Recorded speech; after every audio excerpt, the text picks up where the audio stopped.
ಅವರು ಯಾರ್ದೋ ಒಬ್ರದ್ದು ಅಣ್ಣನೋ ತಮ್ಮನೋ ಅವ್ರದ್ದು ಯಾವ್ದೋ ಒಬ್ರು ಮಗ ಆಗಿರ್ತಾರೆ. ಕೋವಿಡ್ ಇದ್ದಂಥ ಟೈಮಲ್ಲಿ ಇವ್ರನ್ನ ಫ್ರಂಟ್ ಲೈನ್ ವರ್ಕರ್ಸ್ ಆಗಿ ಕನ್ಸಿಡರ್ ಮಾಡಿದ್ರು. ಇವತ್ತು ಅವ್ರ ಬಗ್ಗೆ ಕೇಳೋರೇ ಯಾರು ಇಲ್ಲ. ಮನೆಗಳಿಗೆ ಫುಡ್ ಅನ್ನ ಡೆಲಿವರಿ ಮಾಡೋರು ಅಥವಾ ಪಾರ್ಸಲ್ ನ ಡೆಲಿವರಿ ಮಾಡೋ ಒಂದ್ ಮಗು 10 ಗಂಟೆಗೆ ಅವ್ರ ಅಪ್ಪಂಗೆ ಕಾಲ್ ಮಾಡುತ್ತೆ. ಕಾಲ್ ಮಾಡಿ ಎಲ್ಲಿದ್ಯಪ್ಪ ಬಾ ಬೇಗ ಅಂತ ಹೇಳುತ್ತೆ. ಆದ್ರೆ ಅವರಪ್ಪ ಇನ್ನೆರಡು ಆರ್ಡರ್ ಇದೆ ಮಗನೇ, ಕೊಟ್ಬಿಟ್ಟು ಬರ್ತೀನಿ ಅಂತ ಹೇಳ್ತಾನೆ. ಹೇಳಿ ಫೋನ್ ಇಟ್ಟವನು ನೆಕ್ಸ್ಟು ಮಳೆ ಜೋರಾಗಿ ಬರ್ತಿರೋದ್ರಿಂದ ಅವತ್ತು ಗಾಡಿಯಲ್ಲಿ ಆಕ್ಸಿಡೆಂಟ್ ಆಗಿ ಬಿದ್ದು ಸತ್ತೋಗ್ತಾನೆ. ಅವನು ಯಾವ ಕೆಲಸ ಮಾಡ್ತಿದ್ದ, ಏನ್ ಮಾಡ್ತಿದ್ದ, ಆ ಥರ ಬಿದ್ದು ಎದ್ದು ಹೋಗಿ ನಿಮ್ಗೆ ಡೆಲಿವರಿ ಕೊಡೋ ಬಗ್ಗೆನೇ ಈ ವಿಡಿಯೋ ಇದೆ, ಫುಲ್ ವಿಡಿಯೋ. ಮನೆಗಳಿಗೆ ಫುಡ್ ಅನ್ನ ಡೆಲಿವರಿ ಮಾಡೋರು ಅಥವಾ ಪಾರ್ಸಲ್ ನ ಡೆಲಿವರಿ ಮಾಡೋರು ಅಥವಾ ಪ್ರತಿಯೊಂದು ಡೆಲಿವರಿ ಮಾಡೋರ ಬಗ್ಗೆ ಈ ವಿಡಿಯೋ ಆಗಿದೆ ಅನ್ನೋದು. ಎಲ್ಲ ಡೆಲಿವರಿ ಬಾಯ್ಸ್ ಬಗ್ಗೆ ಆಗ್ತಿರೋ ಅನ್ಯಾಯ, ಇದ್ರ ಬಗ್ಗೆ ಯಾಕೆ ಯಾರು ಮಾತಾಡ್ತಾ ಇಲ್ಲ? ಬಿಕಾಸ್ ಅದರಿಂದ ಏನೂ ಯೂಸ್ ಇಲ್ಲ ಅವ್ರಿಗೆ. ಫಸ್ಟ್ ನೀವು ಆರ್ಡರ್ ಮಾಡ್ತೀರಾ, ಆರ್ಡರ್ ಮಾಡಾದ್ಮೇಲೆ ಅದು ಒಂದು ಸ್ಟೋರು ಅಥವಾ ರೆಸ್ಟೋರೆಂಟ್ಗೆ ಅಸೈನ್ ಆಗುತ್ತೆ. ಅಸೈನ್ ಆದ್ಮೇಲೆ ಅದು ಫುಡ್ ಎಲ್ಲ ರೆಡಿ ಆದ್ಮೇಲೆ ಒಂದು ಹತ್ರ ನಿಯರ್ ಆಗಿರೋ ಡೆಲಿವರಿ ಬಾಯ್ಗೆ ಅಸೈನ್ ಆಗುತ್ತೆ. ಇದಾದ್ಮೇಲೆ ನೆಕ್ಸ್ಟ್ ಅಲ್ಲಿಂದ ರೆಸ್ಟೋರೆಂಟ್ಗೆ ಪಿಕ್ ಮಾಡ್ಕೊಂಡು ನಿಮ್ಮ ಮನೆ ಹತ್ರ ಬರ್ತಾರೆ. ಮಾಡಿದ್ರೆ ಮಾಡ್ತೀರಾ, ಇಲ್ಲಾಂದ್ರೆ ಪ್ರೀಪೇಡ್ ಆಗಿದ್ರೆ ಕೊಟ್ಬಿಟ್ಟು ಹೋಗ್ತಾರೆ. ಬಟ್ ಇಲ್ಲಿ ನೀವು ಫುಡ್ ಹೆಂಗ್ ಬಂತು ಅಂತ ಮಾತ್ರ ಅನ್ಕೊಂಡಿದ್ರ. ಬಟ್ ಅವ್ರು ಡೆಲಿವರಿ ಬಾಯ್ಸ್ ಆಗೋ ಸ್ಟ್ರಗಲ್, ಅವ್ರಿಗೆ ಎಷ್ಟು ರೂಪಾಯಿ ಸಿಗತ್ತೆ ದಿನಕ್ಕೆ, ಅವ್ರಿಗೆಲ್ಲ ಏನ್ ಫೆಸಿಲಿಟೀಸ್ ಇದೆ, ಏನ್ ಫೆಸಿಲಿಟೀಸ್ ಇಲ್ಲ.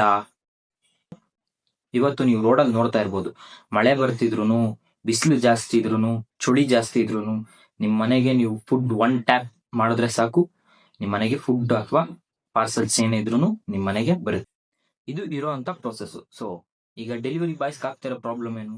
ಡೆಲಿವರಿ ಬಾಯ್ಸು ಗಿಗ್ ವರ್ಕರ್ಸ್ ಅಂತ ಇರೋದು. ಗಿಗ್ ವರ್ಕ್ ಅಂದ್ರೆ ಬುಕ್ ಮಾಡ್ಕೊಂಡು ಆ ಶಿಫ್ಟ್ ಅಲ್ಲಿ ವರ್ಕ್ ಮಾಡ್ತಾರೆ. ಡೆಲಿವರಿ ಆಪ್ಸ್ ಹೆಂಗ್ ವರ್ಕ್ ಆಗುತ್ತೆ ಅಂತ, ಫಸ್ಟ್ ಒಂದು ಶಿಫ್ಟ್ ನ ಬುಕ್ ಮಾಡ್ಕೊಂತಾರೆ. ಬುಕ್ ಮಾಡಾದ್ಮೇಲೆ ಆ ಶಿಫ್ಟ್ ಅಲ್ಲಿ ಅವ್ರು ಹೋಗಿ ಆರ್ಡರ್ಸ್ ಅಸೈನ್ ಆಗುತ್ತೆ, ಪಿಕ್ ಮಾಡ್ತಾರೆ, ಡ್ರಾಪ್ ಮಾಡ್ತಾರೆ, ಪಿಕ್ ಮಾಡ್ತಾರೆ, ಡ್ರಾಪ್ ಮಾಡ್ತಾರೆ. ಈ ಪಿಕ್ಕಿಂಗ್ ಪ್ರೊಸೆಸ್ ಹೆಂಗಿರುತ್ತೆ? ಒಂದ್ ಆರ್ಡರ್ಗೆ 1 ಕಿಲೋಮೀಟರ್ಗೆ ಅವ್ರು ಪಿಕ್ ಮಾಡೋದ್ರಿಂದ ಡ್ರಾಪ್ ಮಾಡೋವರೆಗೂ ಮಾತ್ರ ಲೊಕೇಶನ್ ಅವ್ರಿಗೆ ಪೇ ಮಾಡ್ತಾರೆ. ಇನ್ನ ನಿಮ್ಮ ಲೊಕೇಶನ್ ಇಂದ ತಿರ್ಗಾ ರಿಟರ್ನ್ ಬರೋದಾಗ್ಲಿ ಅಥವಾ ಪಿಕಿಂಗ್ ಲೊಕೇಶನ್ ಹೋಗೋದಾಗ್ಲಿ ಯಾರು ಪೇ ಮಾಡಲ್ಲ. It's completely free. 50% ಪೇ ಮಾಡಲ್ಲ. ಗಿಗ್ ವರ್ಕರ್ ಅಂದ್ರೆ ಅದಕ್ಕೆ ಅವರು ಡೆಲಿವರಿ ಬಾಯ್ಸ್ಗೆ ಯಾವುದೇ ತರ EF PF ಗಿಗ್ ಅನ್ನೋ ಅರ್ಥನೇ ಅದು ಲಿಮಿಟೆಡ್ ಅಥವಾ ಶಿಫ್ಟ್ ವರ್ಕರ್ ಅಂತ. ಇದರಲ್ಲಿ ಅವರು ಎಂಪ್ಲಾಯ್ ಅಲ್ಲ, ಪಾರ್ಟ್ನರ್ ಅಂತ ಕರೀತಾರೆ. ಕೆಲವರು ಕ್ಯಾಪ್ಟನ್ ಅಂತ ಕರೀತಾರೆ. ಮಳೆಯಲ್ಲಿ 10 ರೂಪಾಯಿಂದ 15 ರೂಪಾಯಿ ಎಕ್ಸ್ಟ್ರಾ ಕೊಡ್ತಾರೆ ಅಂತ ಕೆಲವು ಡೆಲಿವರಿ ಬಾಯ್ಸ್ ಸಿಕ್ಕಾಪಟ್ಟೆ ಗಾಡಿ ಸ್ಪೀಡಲ್ಲಿ ಹೋಗ್ತಾರೆ, ಗುಂಡಿ ಗೊತ್ತಿರಲ್ಲ, ಬೀಳ್ತಾರೆ. ಸೊ ಇದನ್ನೆಲ್ಲ ನೋಡ್ಕೊಂಡು ಓಡಾಡ್ಬೇಕಂತ ನಾನು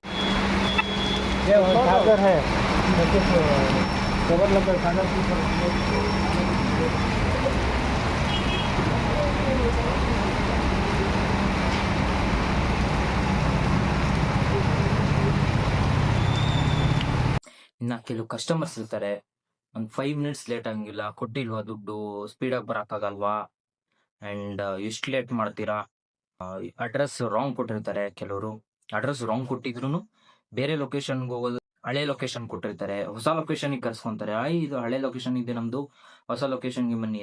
6 ಕ್ರಾಸ್ ಕೊಟ್ಟಿರ್ತಾರೆ ಕೆಲವರು ಲೊಕೇಶನ್, ಬಟ್ 7 ಕ್ರಾಸ್ ಅಲ್ಲಿ ಮನೆ ಇರುತ್ತೆ. 6 ಕ್ರಾಸ್ ಇಂದ 7 ಕ್ರಾಸ್ ಹೋಗೋ ಪೆಟ್ರೋಲ್ ಎಲ್ಲ ಡೆಲಿವರಿ ಬಾಯ್ಸ್ ಕಡೆಯಿಂದಾನೇ ಹೋಗೋದು. ಅಂಡ್ ಇದರಲ್ಲಿ ಅವ್ರಿಗೆ ರೆಕಗ್ನೇಷನ್ ಅನ್ನೋದು ಎಲ್ಲೂ ಸಿಗಲ್ಲ. ನಿಮಗೆ ಕರೆದು ಇಷ್ಟು ವರ್ಷ ಮಾಡಿದೀರಾ, ನಿಮ್ಗೆ ತಗೊಳ್ಳಿ ಹೈಕ್ ಅಂತ ಎಲ್ಲೂ ಸಿಗಲ್ಲ. ಇಷ್ಟು ವರ್ಷ ಮಾಡಿದ್ರು ಏನಾದ್ರೂ ಒಂದ್ ಸಣ್ಣ ತಪ್ಪಾಯ್ತು ಅಂತಂದ್ರೆ ಅವ್ರನ್ನ ಅಲ್ಲಿಂದಾನೆ ತೆಗ್ದಾಕ್ತಾರೆ. ಜಸ್ಟ್ ಒಂದ್ 10 ಮಿನಿಟ್ಸ್ ಒಳಗಡೆ ಅವ್ರ ಜಾಬ್ನ ಕಿತ್ಕೊಂಡ್ಬಿಡ್ಬೋದು. ಅಂಡ್ ಇದರಲ್ಲಿ ಡೆಲಿವರಿ ಮ್ಯಾನೇಜರ್ಸ್ ಅಂತ ಇರ್ತಾರೆ, ಕೆಲವು ಫೀಡ್ ಕೋಚ್ ಆ ತರ ಇರ್ತಾರೆ. ಬಟ್ ಅವ್ರು ಏನಿದ್ರು ಹೇಳೋದಿಕ್ಕಷ್ಟೇ, ಆನ್ ಪೇಪರ್ ಮಾತ್ರ ಅವರು ಸ್ಟ್ರಾಂಗ್ ಇದೆ. ಡೆಲಿವರಿ ಬಾಯ್ಸ್ ಆಗ್ತಿರೋಂಥ ಪ್ರಾಬ್ಲಮ್ಸ್ಗೆ ಅವ್ರು ಯಾವ್ದಕ್ಕೂ ಅವ್ರ ಹತ್ರ ಸೊಲ್ಯೂಷನ್ ಇರಲ್ಲ. ಅವ್ರು ಕೇಳಿದ್ರೆ ಜಿಮೇಲ್ ಮಾಡ್ಬೇಕು, ಮೇಲ್ಗಡೆ ಅವ್ರು ರಿಪ್ಲೈ ಮಾಡ್ಬೇಕು, ವೆಯ್ಟ್ ಮಾಡ್ಬೇಕು ಅಂತ. ಏನಾದ್ರೂ ಪ್ರಾಬ್ಲಮ್ ಆಯ್ತು ಅಂತ ಅಂದ್ರೆ ಮ್ಯಾನೇಜರ್ ಹತ್ರನೇ ಹೆಲ್ವಾ ಹೋಗೋದು. ಸೊ ಅವರು ಯಾವುದೇ ಕಾರಣಕ್ಕೂ ರೆಸ್ಪಾನ್ಸಿಬಲ್ ಆಗಿರಲ್ಲ. ಅಂಡ್ ಇನ್ನೊಂದು ವಿಷಯ, ಚೇಂಜ್ ಇಂದು ತುಂಬಾ ಗಲಾಟೆ ಇದೆ. ಈಗ 194 ಆಗಿರುತ್ತೆ, 4 ರೂಪಾಯಿ ಚೇಂಜ್, 6 ರೂಪಾಯಿ ಚೇಂಜ್ ತರಕ್ ಆಗಲ್ವಾ ಅಂತ ಹೇಳ್ತಾರೆ. ಬಟ್ ಅವ್ರೇನ್ ಬಸ್ ಕಂಡಕ್ಟರ್ ಚೇಂಜ್ ಇಟ್ಕೊಂಡು ನೋಡೋದಕ್ಕೆ ಅಲ್ಲ ಅಲ್ವಾ? ಅವರು ಡೆಲಿವರಿ ಬಾಯ್ಸ್ಗೂ 10 ರೂಪಾಯಿ ಇದ್ರೆ 10 ರೂಪಾಯಿಂದ ಇನ್ನ 40 ರೂಪಾಯಿ ಹಾಕಿ ಪೆಟ್ರೋಲ್ ಹಾಕ್ಸ್ಕೊಂಡಿರ್ತಾರೆ.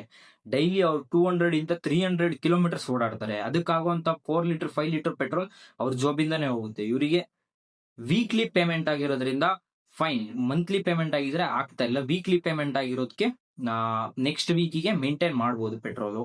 ಕೋವಿಡ್ ಇದ್ದಂತ ಟೈಮಲ್ಲಿ ಇವ್ರನ್ನ ಫ್ರಂಟ್ ಲೈನ್ ವರ್ಕರ್ಸ್ ಆಗಿ ಕನ್ಸಿಡರ್ ಮಾಡಿದ್ವಿ. ಇವತ್ತು ಅವ್ರ ಬಗ್ಗೆ ಕೇಳೋರೆ ಯಾರು ಇಲ್ಲ. ವರ್ಷ ಕೆಲಸ ಮಾಡ್ತೀನಿ ಡೆಲಿವರಿ ಬಾಯ್ಸ್ ಆಗಿ, ಗಿಗ್ ವರ್ಕರ್ ಆಗಿ ಅಂತ ಅಂದ್ರೆ ಯಾವುದೇ ಕಾರಣಕ್ಕೂ ಹೈಕ್ ಇರಲ್ಲ. ಬೇರೆಯವ್ರಿಗೆಲ್ಲ ಎಷ್ಟು ಸಿಗುತ್ತೆ ಅವ್ರಿಗೂ ಅಷ್ಟೇ ಸಿಗುತ್ತೆ. ಇವತ್ತು ಒಬ್ಬ delivery boy average 10 to 12 hours ಕೆಲಸ ಮಾಡ್ತಾನೆ. ಕೆಲವು 16 hours ಕೆಲಸ ಮಾಡೋರು ಇದ್ದಾರೆ, ಕೆಲವು 6 hours ಪಾರ್ಟ್ ಟೈಮರ್ಸ್ ಕೂಡ ಕೆಲವರು ಇದ್ದಾರೆ. ಒಬ್ಬ ಡೆಲಿವರಿ ಬಾಯ್ ದಿನಕ್ಕೆ 1,000 ರೂಪಾಯಿ ದುಡಿದ್ರೆ ಅವನು 300 rupees ಅವ್ನು ಖರ್ಚೆ ಮಾಡಿರ್ತಾನೆ. ಇದು ಇವತ್ತಿನ ಇರೋ ಫ್ಯಾಕ್ಟ್. ನೀವು ಎಷ್ಟೇ ಹೇಳ್ಬೋದು, 1,000 ಮಾಡಿದ್ರೆ ಮಿನಿಮಮ್ 400 to 500 ಅವ್ನು ಖರ್ಚೆ ಮಾಡಿರ್ತಾನೆ. ಪೆಟ್ರೋಲ್ಗಾಗಿರ್ಬೋದು, ಊಟಕ್ಕಾಗಿರ್ಬೋದು. ಇದೆಲ್ಲ ಬಿಟ್ಟು ಎಷ್ಟೋ ಮನೆ ಆ ಜಾಬಿಂದ ಊಟ ಮಾಡ್ತಿದ್ದಾರೆ, ಇವತ್ತು ನೆಮ್ಮದಿಯಾಗಿ ಮಲ್ಕೊಂತಿದ್ದಾರೆ. ಅದೆಷ್ಟೇ ರಿಸ್ಕ್ ಇರ್ಬೋದು, ಬಟ್ ಹಾಗೆ ಅಮೌಂಟ್ ಸಿಗ್ತಾ ಇದೆ, ಅವ್ರಿಗೆ ಜೀವನ ನಡೆಸೋಕೆ ಆಗ್ತಾ ಇದೆ. ಬೇರೆಯವ್ರ ಮೇಲೆ ಡಿಪೆಂಡ್ ಆಗ್ದಲೆ ಅವರು ಜೀವನ ನಡೆಸ್ಬೋದು. ಎಷ್ಟೋ ಜನ ನೋಡ್ತಾ ಇರ್ಬೋದು, ಕೈ ಇಲ್ದೋರು ಕಾಲಿಲ್ದೋರು ಎಷ್ಟೋ ಜನ ಇವತ್ತು ಜಾಬ್ ಮಾಡಿ ಸೆಲ್ಫ್ ಇಂಡಿಪೆಂಡೆಂಟ್ ಆಗಿ ದುಡ್ಡು ಮಾಡ್ತಿದ್ದಾರೆ. ಅವ್ರ ಜೀವನನ ಅವ್ರು ನಡೆಸ್ಕೊಂಡು ಹೋಗ್ತಿದ್ದಾರೆ. ಇಲ್ಲಿಂದನೋ ಬರ್ತಾರೆ, ಏನೋ ಮಾಡಕ್ ಹೋಗ್ತಾರೆ, ಆಗಲ್ಲ. ತಿರ್ಗಾ ಡೆಲಿವರಿ ಜಾಬ್ ಮಾಡಿಕೊಂಡು ಒಂದು ಸ್ವಲ್ಪನಾದರೂ ಜೀವನ ನಡೆಸೋಕಷ್ಟಾದ್ರೂ ದುಡ್ಡು ಸಿಗುತ್ತೆ. ಇವತ್ತು ಅವ್ರ ಲೈಫ್ನ ಹ್ಯಾಪಿಯಾಗಿ ಲೀಡ್ ಮಾಡೋದಕ್ಕೆ ಒಂದು ಸ್ವಲ್ಪ ಹೆಲ್ಪ್ ಮಾಡ್ತಾರೆ. ಈ ಕಾಲದಲ್ಲಿ 10 ರೂಪಾಯಿನೂ ಯಾರು ಕೊಡಲ್ಲ. ನೆಕ್ಸ್ಟ್ ಟೈಮ್ ನಿಮ್ಮ ಮನೆ ಹತ್ರ ಯಾರಾದರೂ ಡೆಲಿವರಿ ಬಾಯ್ ಬಂದರೆ ಒಂದು ಸ್ಮೈಲ್ ಕೊಡಿ, ಆದರೆ ವಾಟರ್ ಕೊಡಿ.